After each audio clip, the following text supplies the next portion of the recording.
오늘의 어린이 책. 안녕하세요. 남윤정입니다.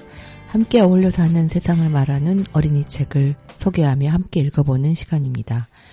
2023년 성인 독서 실태 조사에 따르면 우리나라 성인은 1년에 3.9권의 책을 읽는다고 해요. 계절에 한 번 정도 읽는 셈이네요. 그래서인가 노벨상 수상 발표 이후에 서점가에서 베스트셀러 1위에서 10위까지 한강 작가의 작품이라는 얘기가 돌았을 때 기쁘기도 했지만 새로운 독자가 유입된 게 맞을까 하는 의구심이 들었습니다. 혹시 다른 책들은 더 소외되는 게 아닌가 하는 불안한 마음, 약한 마음이 든 거죠. 그럴 게 아니라 노벨상의 영향으로 한국 성인의 1년 독서량이 2배, 3배로 늘어나는, 최소한 한 달에 한 권은 책을 구입하는 그런 멋진 기록이 세워지길 바라는 마음으로 오늘 방송 시작합니다.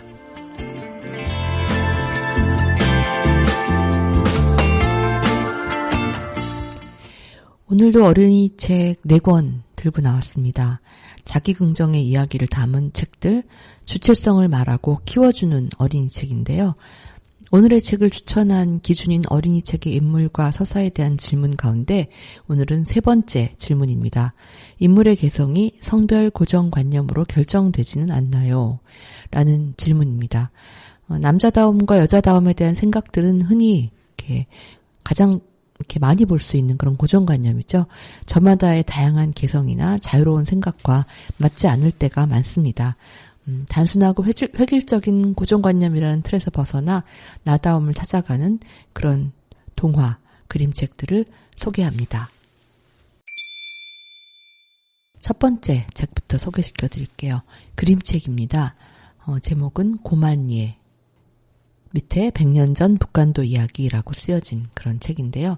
문영미 글, 김진화 그림, 보림에서 나왔습니다. 2012년 작품이고요. 한국 논픽션 그림책입니다. 30쪽. 그렇게 두껍진 않지만 텍스트가 조금 매력적인 텍스트가 많은 그런 그림책이고요. 표지는 주인공이 고만예인데 고만예가 아마 중앙에 있는 소녀인 것 같고요. 한복을 입었습니다. 그리고 여러 인물들을 콜라주해서 이렇게 사진을 오려가지고 흑백 사진을 오려서 그림과 함께 이렇게 배치를 했습니다. 그래서 집도 보이고 갓 쓴 아저씨도 보이고 또 양복을 입은 아저씨도 있는 그런 재미있는 아기자기한 그림이 보이네요. 약간 흑백 톤이라서 굉장히 잔잔하고 부드러운 느낌이 듭니다. 뒷표지에도 비슷한 그런 느낌을 주고요. 책의 내지를 보겠는데 이게 북간도 이야기라고 되어 있는 거를 보면 이것은 실제 일어난 이야기를 다루는 그런 그림책이라는 걸 알 수 있습니다. 식민지 시절에 많은 조선 사람들이 북간도로 이주해 살았죠.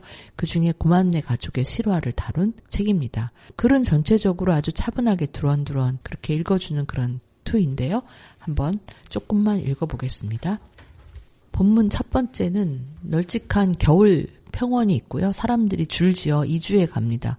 보찜을 짓고 이고 눈이 막 쌓여 있는데 그런 이동하는 그림이 그려져 있고요. 또 콜라주로 이렇게 여러 사람들의 모습이 보입니다. 거기에는 배고파 얼마나 더 가야 하나 아이 손 시려 압록강 백두산 이런 우리나라 북한 쪽의 그림도 지도도 보입니다. 거기에 쓰여 있는 내용은요. 고만네 가족 얼어붙은 두만강을 건너 북간도로. 아주 추운 겨울날 사람들이 꽁꽁 얼어붙은 두만강을 건너고 있었어. 소달구지에 짐을 싣고 아기를 업고 조심조심 걸음을 옮겼지. 만주벌판에서 불어오는 칼바람 때문일까? 한 아이가 자꾸만 미끄러졌어. 그러자 아버지가 아이를 번쩍 들어 소달구지 위에 올려놓았지. 그 아이가 바로 고만예야. 고만예의 가족은 고향집을 떠나 북간도로 가는 길이었어. 그때는 많은 사람들이 고향을 등지고 새로운 삶을 찾아 나섰단다. 지금으로부터 100여 년 전 1899년 겨울이었어. 네, 1899년 2월의 풍경을 콜라주로 그려놨네요. 다음 페이지에는 북간도에서의 어떤 가족, 고만네 가족의 모습을 하나하나 사진을 오려붙였어요. 거기엔 이렇게 쓰여 있습니다. 주렁주렁 9남매 그중에 넷째 딸 고만예. 고만예의 집은 원래 함경도 산골짜기 회령이었어. 그곳은 산이 험해서 농사짓기가 힘들었단다. 그래서 북간도로 간 거야. 북간도는 땅이 기름져서 어른 주먹만한 감자가 주렁주렁 열린다니까. 북간도에서 아버지는 농사를 지으면서 서당을 열어 아이들도 가르쳤어. 고만예는 형제도 많았지. 아들 셋에 딸 6. 그중에 넷째 딸이 고만예야. 이름이 이상하다고? 딸은 지겹다고. 이제 고만 나으라고 고만예야. 그때는 아들 이름은 돌림자를 써서 제대로 지었지만 딸은 어릴 때 부르는 별명 같은 이름만 지어주었거든. 이름도 없는 고만예네요. 보니까 맏아들은 진묵, 또 8째는 진국, 9째는 막내둥이 진용 이렇게 이름이 있는데 딸들은 이름이 이래요. 첫째는 머리가 노랗다고 노랑예, 둘째는 귀하게 살라고 귀복래, 셋째는 얼굴이 곱다고 곱다니, 넷째는 아들이네요. 5째는 딸은 그만 고만예, 6째는 어린아이라고 어린아, 7째는 또 딸이라고 내던졌다고 대진네? 네. 이건 좀 너무 심한 이름 아닌가요? 예. 부지런한 살림꾼 어머니, 호랑이같이 무서운 아버지 다 있는데 딸들은 이름이 하나같이 이렇습니다. 네. 이런 딸들이 북한도에서 어떻게 성장했을까? 그 중에 이제 우리 주인공인 고만예의 이야기가 펼쳐지는 그런 이야기겠죠. 그 목차가 그림책에 스토리를 짐작할 수 있어서 조금만 보여드릴게요. 날씨가 추운 북간도 집은 방도 다닥다닥, 소도 닭도 집안에. 집안 풍경이 보여질 거고요. 물 깃고 나무하고 방아씨 있고 닭 모이 주고 딸들의 하루 일과겠네요. 하루 노동량. 사내 아들만 다니는 서당. 사내아이들만 서당에 다니나 봐요. 삶 삶는 밤마다 듣는 옛날 이야기. 예. 물레질하는 그런 옷감 짜는 이야기도 있는 거고요. 예. 학교 이야기, 글자 배우는 이야기 이런 이야기들이 쭉 펼쳐집니다. 그리고 학교 가는 새색시 1911년 이런 대목도 있는 거 보면 우리 고만예가 1911년에 아주 어린 나이에 결혼을 하는 모양입니다. 이런 이야기가 1946년 북간도를 떠나 남한으로 오다까지 그렇게 삼실처럼 이어지는 이야기입니다. 성별 고정관념이 지배하던 100여 년 전, 그때 고만예라는 여자 어린이가 스스로 그 자신의 인생을 개척해 나가는 그런 그림책이에요. 다음 북클럽은 이 이야기를 이렇게 리뷰했습니다. 100년 전에 여자로 태어났다면 어떻게 살았을까? 시대는 급격하게 변화하고 있으나 제대로 된 이름도 없고 글마저 배울 기회가 없었던 여자들의 삶. 고만예 김신묵의 실화를 바탕으로 불평등한 현실 속에서 최선을 다해 배우고 당당하게 자기 삶을 살았던 한 여자의 모습을 그려내고 있습니다. 예전의 삶이 변했듯이 미래도 변할 것임을 보여줍니다. 이 이야기가 실화이기 때문에 딴지를 걸 수는 있지만 읽다가 보면 조금 답답하실 수도 있어요. 그럼에도 불구하고 이 이야기가 아름다운 이유는 주인공인 고만예의 캐릭터에 있는 것 같아요. 이렇게 멋진 캐릭터를 그려준 작가는 문영미 작가입니다. 대학에서 역사 또 신학을 공부하셨다고 해요. 북간도 이주민 역사의 산 증인인 할아버지 그리고 할머니 김신묵, 이 김신묵이 바로 고만예입니다. 나중에 이제 이름을 갖게 되는데 이 두 사람의 회고록 기린가비와 고만예의 꿈을 직접 정리했다고 해요. 그래서 마당 있는 집에서 또 딸들과 함께 놀던 일을 엮어 쓴 책도 있고 2006년에는 우리 교육 어린이책 작가상도 받으신 분이네요.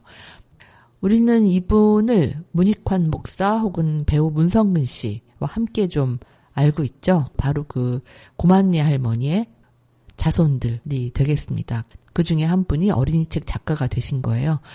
시집온 16 며느리, 이 고만예가 16살에 시집을 갔는데 시아버지가 여학교를 보내주십니다. 아버지보다 나은 시아버지인 것 같아요. 여기서 3년을 배우고 또 교실을 열고 보니까 여학생들이 모였는데 고만예뿐만이 아니라 다 이름이 없는 거예요. 그래서 선생님이 이제 이름을 짓게 되는데 이 집안이 묵자 돌림이어서 고만예 이름을 신묵이라고 그렇게 새로 지었다고 합니다. 그리고 또 공부하고 싶어 하는 그런 할머니 꿈, 또 훌륭한 시아버지 만남 이런 게 이 집안이 좀 문화적으로 굉장히 좋은 융성한 집안이 된 게 아닌가 이런 생각도 들게 되네요. 그래서 이 문영미 작가가 이제 자기 집안의 그 조부모를 회고해서 책을 썼고 또 그 쓴 책을 바탕으로 해서 이런 논픽션 그림책을 만든 거죠. 우리는 그래서 이 1899년에 이렇게 북간도로 이주한 고만네의 어떤 사실을 아주 생생하게 배울 수 있는 것 같아요. 특히 그림이 아주 신선한데 종이나 천을 이렇게 잘라붙여서 효과를 내는 꼴라주 기법이 사용됐는데 이 그림작가 김진화 씨가 이 100년 전에 있는 그런 옛날 흑백 사진을 이렇게 오려가지고 약간 누르스름하고 또 밝은 회청색이 이렇게 감도는 그런 부드러운 화면을 연출했습니다. 그래서 아주 온화한 그런 느낌을 주는데요. 이런 감각 때문에 북간도 100년 전의 북간도 풍경이 정겹게 되살아나는 그런 느낌이 듭니다. 여기서 제가 좋아하는 그런 장면은 이게 고만네였다가 김신목이 된 이 여성이 스스로 누구인가를 밝히는 장면인데요. 맨 마지막에 그게 나옵니다. 작가가 이제 드디어 고만네가 누구인가를 밝히는 거죠. 이렇게 되어 있습니다. 삼실처럼 이어지는 이야기 이렇게 쓰여 있고요. 이 이야기의 주인공 고만예는 바로 나의 할머니야. 너에게는 증조 할머니이고 고만예 할머니는 1946년에 우리나라로 돌아왔어. 그러고는 돌아가실 때까지 북간도에 다시 가보지 못했지. 북간도가 그리울 때면 할머니는 늘 이렇게 이야기를 시작했어. 거긴 정말 추웠지. 얼마나 추웠냐 하면 사내아이가 밖에서 오줌을 누면 오줌 줄기가 그대로 얼어버릴 정도였지. 고만네 할머니의 이야기는 삼실처럼 끝없이 이어졌단다. 이렇게 마무리를 짓고 기차를 꼴라주를 해서 안녕 나의 북간도라고 고만네가 창밖을 보고 있는 장면이 있네요. 이런 어떤 꼴라주 그림을 이렇게 눈여겨보는 즐거움이 아주 커요. 그때의 느낌이 생생하게 전해집니다. 1946년 북간도를 떠나 남한으로 오다 이렇게 쓰여 있습니다.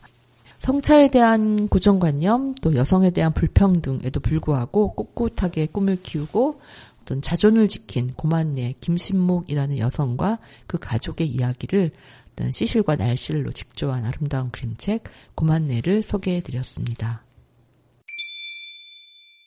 두 번째 책 소개시켜드릴게요. 그림책인데요. 셰에라자드. 네, 셰라자드는 다 아시죠? 아라비안 나이트에 나오는 이야기 잘하는 그런 여성의 이름인데 나히드 카제미 글그림, 김지은 옹김, 히다리에서 2022년에 나온 이란 그림책입니다. 그림책 92쪽, 꽤 두껍고요. 텍스트의 양도 많습니다. 그런데 그림이 표지를 봐도 그림이 아주 재미있을 것 같은 그런 느낌이 듭니다. 셰라자드, 우리의 이야기는 끝이 없지 이렇게 표지에 되어 있고 연두색 비행기를 운전을 하고 있는데 여성 어린이에요. 선글라스를 끼고 아주 빠글빠글한 머리에 핑크빛 모자를 쓰고 있는 매력적인 주인공의 모습이 보입니다. 뒷표지에는 세라자드는 이야기를 시작했고 밤새도록 끝없이 말했어. 자리를 뜨지 않고 며칠 동안 새 이야기를 풀어갔어. 그렇게 천일 그리고 하룻밤이 더 지나갔어 라고 쓰여 있습니다. 앞뒤 표지를 볼 때 이야기꾼의 이야기라는 느낌이 들어요. 그리고 그림으로 봐서 주인공은 여성 어린이입니다. 속표지를 보니까 주인공 여자 어린이가 킥보드를 타고 있네요. 아주 활기 넘치는 어린이로 보입니다. 조금 읽어보겠습니다. 멋진 어린이가 첫 장면부터 압도적으로 등장하는데요. 이렇게 쓰여 있습니다. 옛날 옛적에 세라자드라는 여자아이가 있었어. 세라자드는 읽고 쓸 줄 알기 훨씬 전부터 이야기와 사랑에 빠졌어. 이미 그림 속의 어린이는 수첩인지 노트인지 이렇게 무릎에 올려놓고 그림도 그리고 뭔가 글씨를 쓰고 표정이 뭔가 궁리하는 그런 표정입니다. 세라자드는 어디에서나 이야기를 찾아냈어. 사람들의 표정과 몸짓에서, 가게와 카페 안에서, 도시의 거리에서 어디 이야기가 있나 살펴봤어. 세라자드는 늘 듣고 있었어. 네, 세라자드가 거리에도 가고 집에도 오지만 사람들의 이야기를 이렇게 주의 깊게 듣는 모습이 계속 나와요. 언제나 또 다른 이야기를 기다렸지. 이거는 지하철 같은데 여기서도 아주 호기심 어린 표정이 보이고요. 들려오는 이야기를 하나하나 다 들었지. 빙그레 웃으면서 귀 기울여 들었어. 아까 들었던 이야기는 무슨 뜻일까? 세라자드는 어디에서나 이야기에 대해서 곰곰이 생각했어. 샤워를 하면서도 이야기를 궁리하고 있어요. 셰라자드는 사람을 즐겁게 해줬어. 늘 사람들의 이야기를 귀담아 들으니까 그렇게 할 수 있었지. 그렇습니다. 남의 얘기를 잘 듣는 사람이 이야기도 재미있게 할 수 있더라고요. 다음 페이지에는 이렇게 배 깔고 엎드려서 공책에 또 뭔가를 쓰고 있네요. 옆에는 까만 고양이가 이렇게 밖을 보고 있고요. 방에 혼자 있을 때면 보고 들은 것을 종이에 적어보곤 했어. 사람들을 더 잘 이해하고 싶었거든. 어느 날이었어. 슬픈 얼굴로 공원 의자에 혼자 앉아있는 아이를 보았어. 무슨 일이 있는 건지 들어보지 않을 수가 없었어. 네, 널찍한 공원에 벤치가 하나 있고 빨간 바지를 입은 소년이 혼자 외롭게 앉아 있습니다. 그곳을 향해서 우리 주인공 시에라자드가 퀵보드를 타고 다가가고 있는 그림이에요. 여기까지 읽어보겠습니다. 여기서는 이야기를 좋아하는 시에라자드가 항상 다른 사람의 이야기를 귀 기울여 듣고 또 이야기를 들려주는, 그러다가 이제 혼자 있는 아이를 만나게 되고 그 아이하고 이야기를 하게 되겠죠. 그래서 왜 혼자 있게 되는지를 알게 됩니다. 거기서부터 이 이야기, 모험담이 펼쳐지는 거죠. 아라비안 나이트에 나오는 시에라자드 이야기를 그림책으로 새롭게 다시 쓴 건데요. 혼자 앉아있는 이 아이를 도와주기 위해서 시에라자드가 왕을 직접 찾아가고 또 그래서 왕국을 구한 뒤에 돌아오죠. 전체적으로 감각적이고 유머러스하고 그림도 아주 매력적입니다. 색감도 좋고요. 부드럽고 사람을 표현하는 방식도 즐거운 느낌을 주는, 마침내 이야기의 힘은 어떤 것인가 이런 거를 생각해보게도 해주는 그런 그림책입니다. 다음 북클럽은 이 책을 이렇게 읽었습니다. 옛 이야기 아라비안 나이트에서 1000일 동안 쉬지 않고 이야기를 들려주었던 시에라자드를 어린이로 내세워 재해석한 이야기입니다. 시에라자드는 관찰과 경청 능력을 통해 타인의 삶을 이해하며 공감하는 인물입니다. 우연히 만난 슬픈 표정의 아이를 보고 그냥 지나치지 않고 자신이 가진 재능으로 세상을 바꾸기 위해 길을 떠납니다. 시에라자드는 이야기를 통해 잘못된 걸 바로잡고 상대의 마음을 움직여 변화를 이끕니다. 익숙하면서도 훨씬 더 새로워진 인물과 배경, 모험이 보여주는 재미는 또 하나의 선물입니다. 문학이 현실을 벗어나기 위한 도피수단이 아니라 더 나은 세계를 만드는 가능성을 가지고 있다는 걸 믿게 만드는 그림책입니다. 이렇게 리뷰했습니다. 문학의 힘이 사라졌다. 이제 문학은 끝이다. 소설도 끝이다. 이런 얘기가 많이 돌았는데 2024년 한강 작가 노벨 문학상 수상 덕분에 문학의 어떤 미래가 한 100만 배쯤 커진 것 같은 그런 착시 현상이 일어나는데요. 실제일지는 좀 더 우리나라가 시간이 지나가 봐야 되겠지만 어쨌든 예전보다 많은 분들이 소설과 시를 읽는다고 하니까 어린이 책을 읽는 분들도 더 많아졌으면 좋겠습니다. 그림책 세라자드는 이슬람 문화권의 대표적인 작품인 아라비안 나이트를 모티프로 해서 이야기가 어떻게 만들어지고 어떤 힘을 가지는지 이렇게 보여주는 그림책입니다. 저는 이 그림책의 시작이 아주 매우 인상적이었어요. 옛 이야기의 전형적인 도입부, 옛날 옛적에 이렇게 시작되거든요. 세라자드라는 여자아이가 있었어 라고 썼지만, 그래서 어떤 이게 진짜 옛날 이야기야? 이런 착각을 불러일으키지만 그림은 완전히 오늘의 세상이라는 걸 알 수 있죠. 사람들로 하여금 이 이야기가 그 옛 이야기와 연결되어 있다는 걸 보여주는 것 같아요. 게다가 주인공은 읽고 쓸 줄 알기 훨씬 전부터 이야기와 사랑에 빠진 그런 인물로 설정되어 있습니다. 사람들의 말에 귀 기울이고 또 생각하고 또 보고 들은 거를 종이에 적는 그런 여자 어린이죠. 그 이유가 사람들을 더 잘 이해하고 싶다. 굉장히 멋진 말인 것 같아요. 어쩌면 책을 읽고 글을 쓰는 이유는 바로 이런 데 있는 게 아닐까 그런 생각이 듭니다. 그림책도 마찬가지죠. 세상을 이해하는 하나의 방법이 된다라는 걸 이 책이 잘 말해주고 있습니다. 친구를 돕기 위해 왕을 만나러 갔다가 아라비안 나이트의 세라자드가 된 그런 이야기인데요. 이 그림책의 작가는 나히드 카제미라는 이란 작가이고요. 테헤란 예술대학에서 회화를 공부한 후에 그림책 작가로 활동했고 벌써 60권 이상의 어린이 책을 펴냈다고 하네요. 우리나라에도 어느 할머니의 이야기라는 작품이 소개돼 있고 지금은 캐나다 몬트리올에 살고 있다고 합니다. 경쾌하고 다채로운 그림책, 이야기만큼이나 아주 인상적이어서 꼭 한번 읽어보시면 요즘은 이야기를 이런 식으로 풀 수 있구나라는 새로운 즐거움을 맛보실 수 있을 것 같습니다. 꼭 한번 찾아서 읽어보시기 바랍니다. 오늘 세 번째 소개시켜드릴 책은요. 동화입니다. 망나니 공주처럼. 이금희 창작동화, 고정순 그림. 사계절에서 2019년에 나왔고요. 88쪽 정도 되는 저학년 어린이가 읽으면 좋을 그런 재미있는 동화 들고 왔습니다. 표지 먼저 살펴볼까요? 표지에는 주인공이 표지 이게 정가운데 이렇게 앉아 있고요. 귀엽게 웃고 있습니다. 머리에는 왕관을 썼어요. 주인공 공주님인 것 같고요. 뒷표지에는 망나니 공주 전설을 다 듣고 나면 궁금해질 거야. 공주다운 게 과연 뭘까? 나다운 건 뭘까? 이렇게 쓰여 있습니다. 이 책의 내용을 조금 힌트를 얻을 수 있겠죠? 그림 보니까 백마하고 흑마를 백마는 여자 어린이가 타고 있고 흑마는 남자 어린이가 타고 있는 그런 그림도 있네요. 같이 표지를 봤고요. 내지로 들어가면 속표지에 공주님인 것 같아요. 이렇게 인형을 안고 이렇게 뒤가 높은 의자에 나무 의자에 앉아 있습니다. 이 이야기는 어떤 나라의 공주가 망나니 공주에 대한 전설을 듣고 자란 공주의 성장 이야기예요. 이 작품은 우리나라 한국 아동청소년 문학의 대표적인 동화 작가인 이금희 작가의 작품입니다. 드레스를 벗어던지고 백마를 탄 공주 이야기라고 처음에 나왔을 때 이야기됐어요. 주인공은 앵두 공주입니다. 작은 왕국에 사는 공주인데 어려서부터 어떤 전설을 듣고 자라요. 그게 바로 망나니 공주 전설인데 그 전설에 의하면 망나니 공주가 싫어서 백성들이 모두 떠나버린 그런 이야기라서 앵두 공주는 망나니 공주처럼 되지 않으려고 언제나 모범을 보이려고 합니다. 굉장히 힘들었겠죠? 어린아이들은 앵두보다는 근데 망나니 공주를 더 닮고 싶어 한다는 게 또 아이러니예요.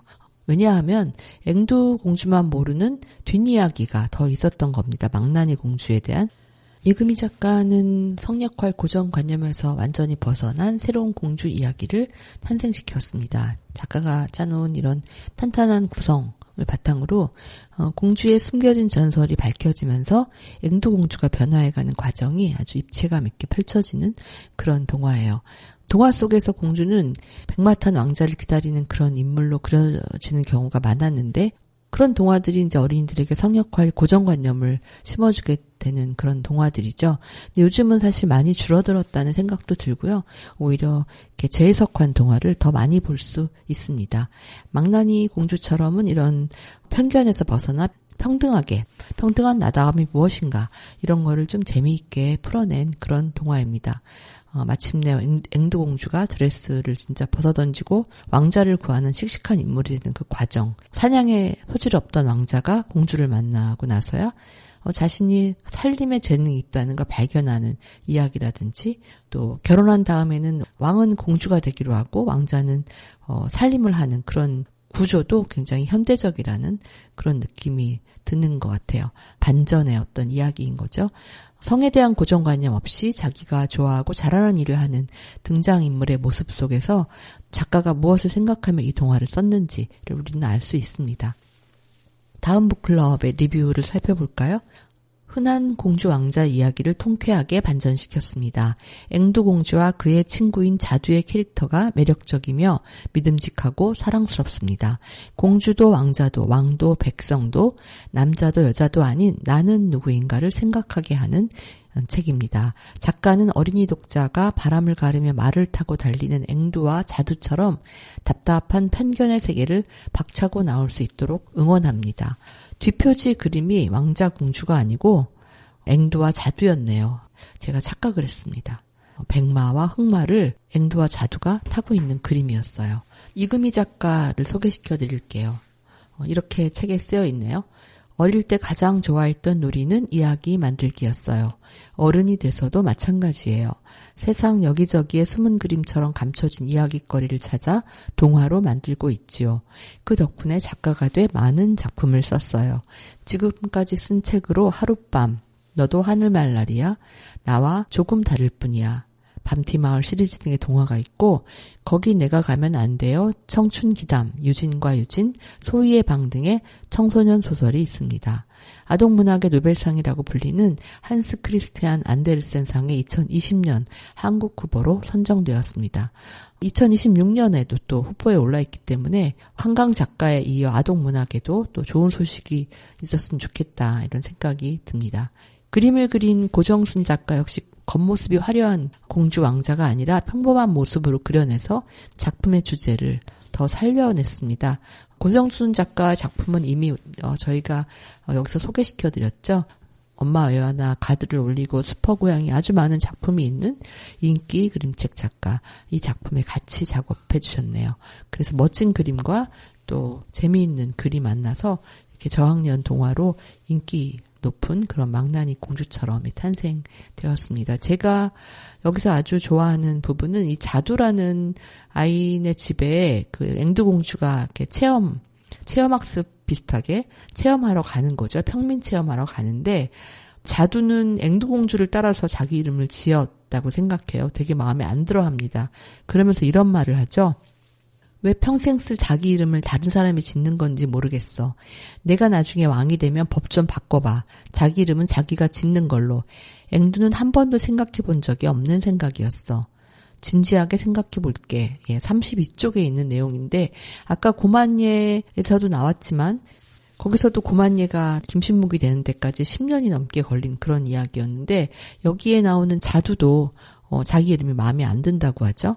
앵두공주만큼이나 자두도 아주 매력적인 인물입니다. 신부는 낳지만 절대 주눅들지 않고 공주를 아주 평등한 친구로 대하고 자기 이름은 자기가 짓겠다라고 할 정도로 아주 당당합니다. 친구가 된 다음에 두 사람이 새로운 전설의 주인공이 되자 이렇게 다짐하는 마지막 장면도 멋지죠. 이 진정한 나다움을 생각해보게 하는 그런 동화입니다. 망나니 공주의 숨겨진 이야기가 뭘까 궁금하신 분은 책을 꼭 읽어보세요. 망나니 공주가 나라를 구합니다. 네, 진짜 나다운 게 공주다운 게 무언지 망나니 공주처럼 읽고 한번 생각해 보시면 좋겠습니다. 오늘 마지막 작품이네요. 나는 보라라는 동시집입니다. 김유진 글, 안경미 그림, 창비에서 2021년에 나왔고요. 132쪽 정도 되는 동시집입니다.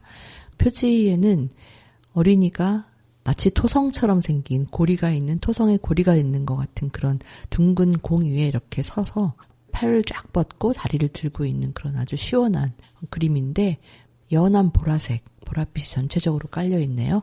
제목이 나는 보라에 어울리는 그런 표지인 것 같습니다. 뒷표지에는 여기 새로운 빛깔을 펼치는 어린이를 보라. 용감하고도 사려 깊은 노랫소리를 담은 동시집이라고 써 있습니다. 동시집은 쉽게 찾아보진 않으시는데 막상 읽어보면 감동을 느낄 수 있는 그런 우리가 시가 그렇잖아요. 그런 것처럼 동시집도 마찬가지입니다. 먼저 이게 나는 보라이니까 표제작인 나는 보라부터 먼저 좀 읽어볼까요? 32쪽에 있습니다. 이 표지 그림이 그대로 되어 있고요. 나는 보라. 너는 빨강이니 파랑이니 너는 빨강도 파랑도 아니구나. 빨강과 파랑의 세계에서 나는 보라.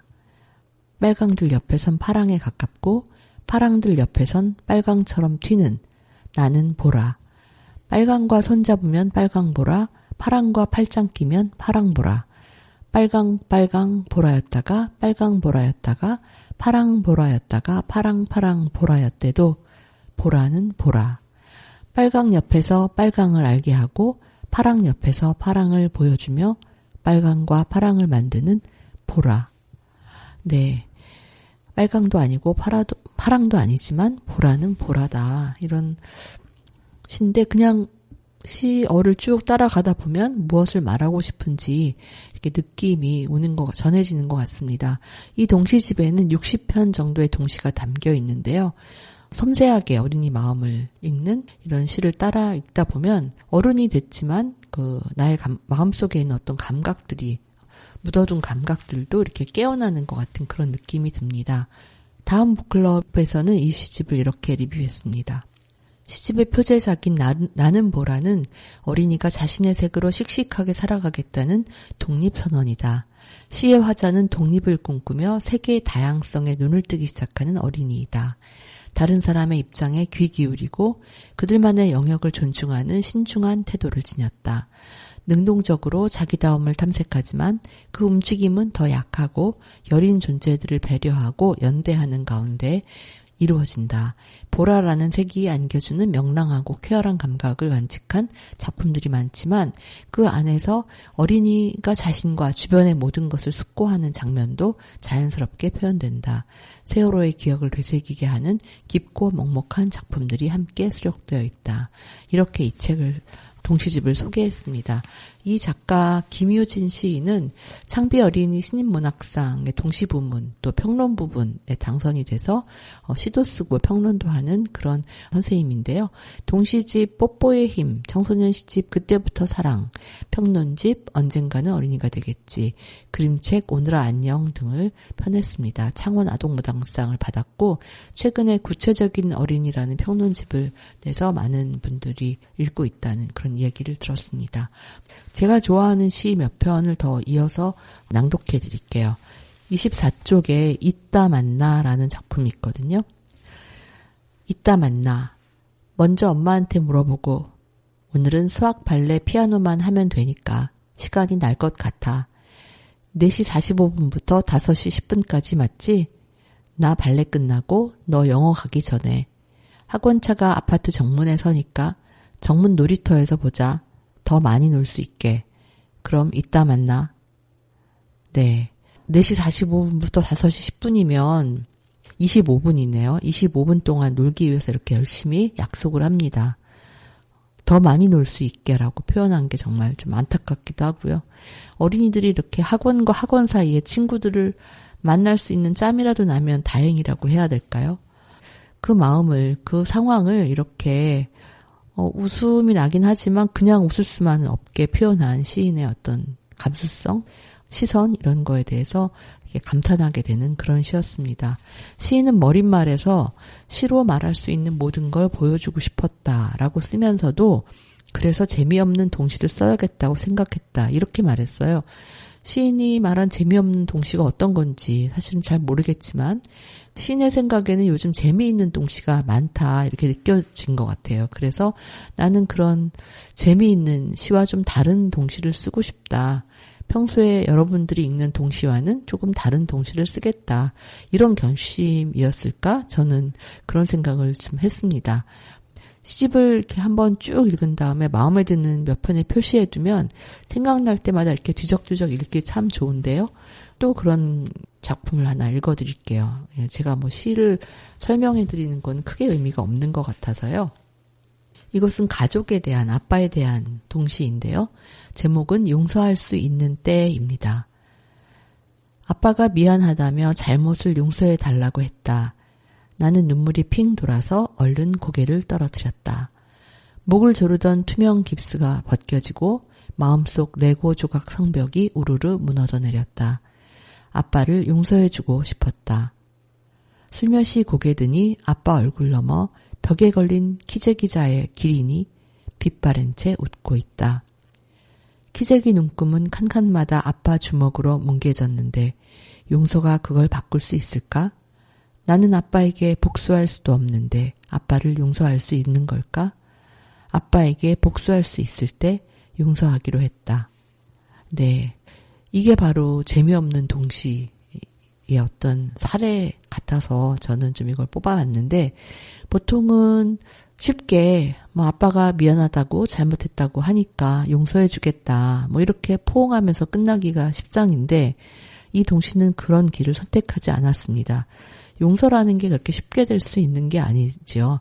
용서는 피해를 받은 사람의 마음이 열려야 이루어지는 거지 잘못한 사람이 용서해달라고 한다고 그게 성립될 수 없다고 하잖아요. 실제 그렇고 우리 마음을 들여다보면 그래서 이 시의 화자는 아빠에게 지금 복수할 수가 없는데 용서할 수 없다. 복수할 수 있을 때 용서하기로 했다. 과연 그때가 올지 그건 좀 알 수 없지만 결국은 아무리 아빠가 이렇게 사과를 해도 용서할 수 없는 어떤 상처난 마음을 아주 솔직하게 어린이 입장에서 그리고 있는 시라는 생각을 저는 했습니다. 시인의 생각은 어떤지 좀 궁금해지네요. 그런가 하면 이런 시도 있습니다. 누군가는 내가 잠자는 한밤중 지구 반대편은 낮이지. 내가 맛난 음식 먹을 때 누군가는 어두운 방에서 혼자 울고 있을지 몰라. 내가 아픈 동안 나를 위해 기도하는 누군가도 어쩌면 있을 거야. 내가 춤출 때 누군가는 수영을 하고 누군가는 우주선을 타고 내가 좋아하는 때 누군가는 싫어해. 누군가 좋아하는 때 나는 싫어. 다른 세계에 살던 누군가와 나는 별이 충돌하듯 만나고 또 다른 누군가가 되고 내가 숨쉬는 순간마다 누군가는 세상이 같지 않다. 다른 사람, 다른 세상 이렇게 모두 다르다라는 것을 인식할 수 있다는 건 굉장히 중요한 일이죠. 어린이들이 이런 인식을 하게 되면 이제 사춘기가 시작되었다. 저는 좀 그렇게 생각을 하는데 자기중심적으로 사고하다 누군가 내가 음식 먹을 때 울고 있을지 몰라. 내가 아플 때 기도하는 사람이 있을지 몰라. 이런 생각을 한다는 게 성장의 하나의 이제 어른이 되어가는 첫 시작이 아닐까? 그런 생각을 하면서 이 시를 읽었습니다. 마지막으로 한 편만 더 소개시켜 드릴게요. 일기 쓰는 법. 엉망이던 오늘, 운 나쁜 오늘, 심심했던 오늘, 피곤한 오늘, 화나는 일만 밀려오던 오늘, 어제와 똑같고 그제와도 똑같고 재미있는 일 하나 일어나지 않아 일기 쓸 거리 없는 오늘을 뒤돌아본다, 멀리서 본다, 높이서 본다, 다른 사람이 보듯 본다, 가장 훌륭한 내가 되어본다. 오늘이 이토록 멋진 날이었다니. 네, 이 시도 아주 멋지죠. 이렇게 성찰적인 시를 동시로 쓸 수 있다는 게 저는 좀 놀라웠는데 우리 보통의 날들은 아무 일도 일어나지 않는 그런 날들이죠. 일기 쓸 거리 없는 오늘. 어린이도 마찬가지이지만 뒤돌아보고 멀리 보고 높이 보고 이렇게 거리를 좀 떼어놓고 본다면 오늘 하루는 또 다른 날이 멋진 날로 이렇게 보일 수도 있다라는 게 일기 쓰는 법이라는 시에서 이렇게 드러나는 것 같습니다. 이 시들을 읽으면서 굉장히 이렇게 뭔가 마음이 또 따뜻해지고 편안해지는 그런 느낌이 들었어요. 그래서 여러분들도 동시집 나는 보라에 그런 시들이 아주 많으니까 시집에서 그런 시를 찾아보시면 좋을 것 같습니다. 오늘 준비한 책들을 모두 소개해드렸습니다. 오늘 이야기 여기까지고요. 다음 시간에도 또 좋은 책들로 찾아오겠습니다. 감사합니다.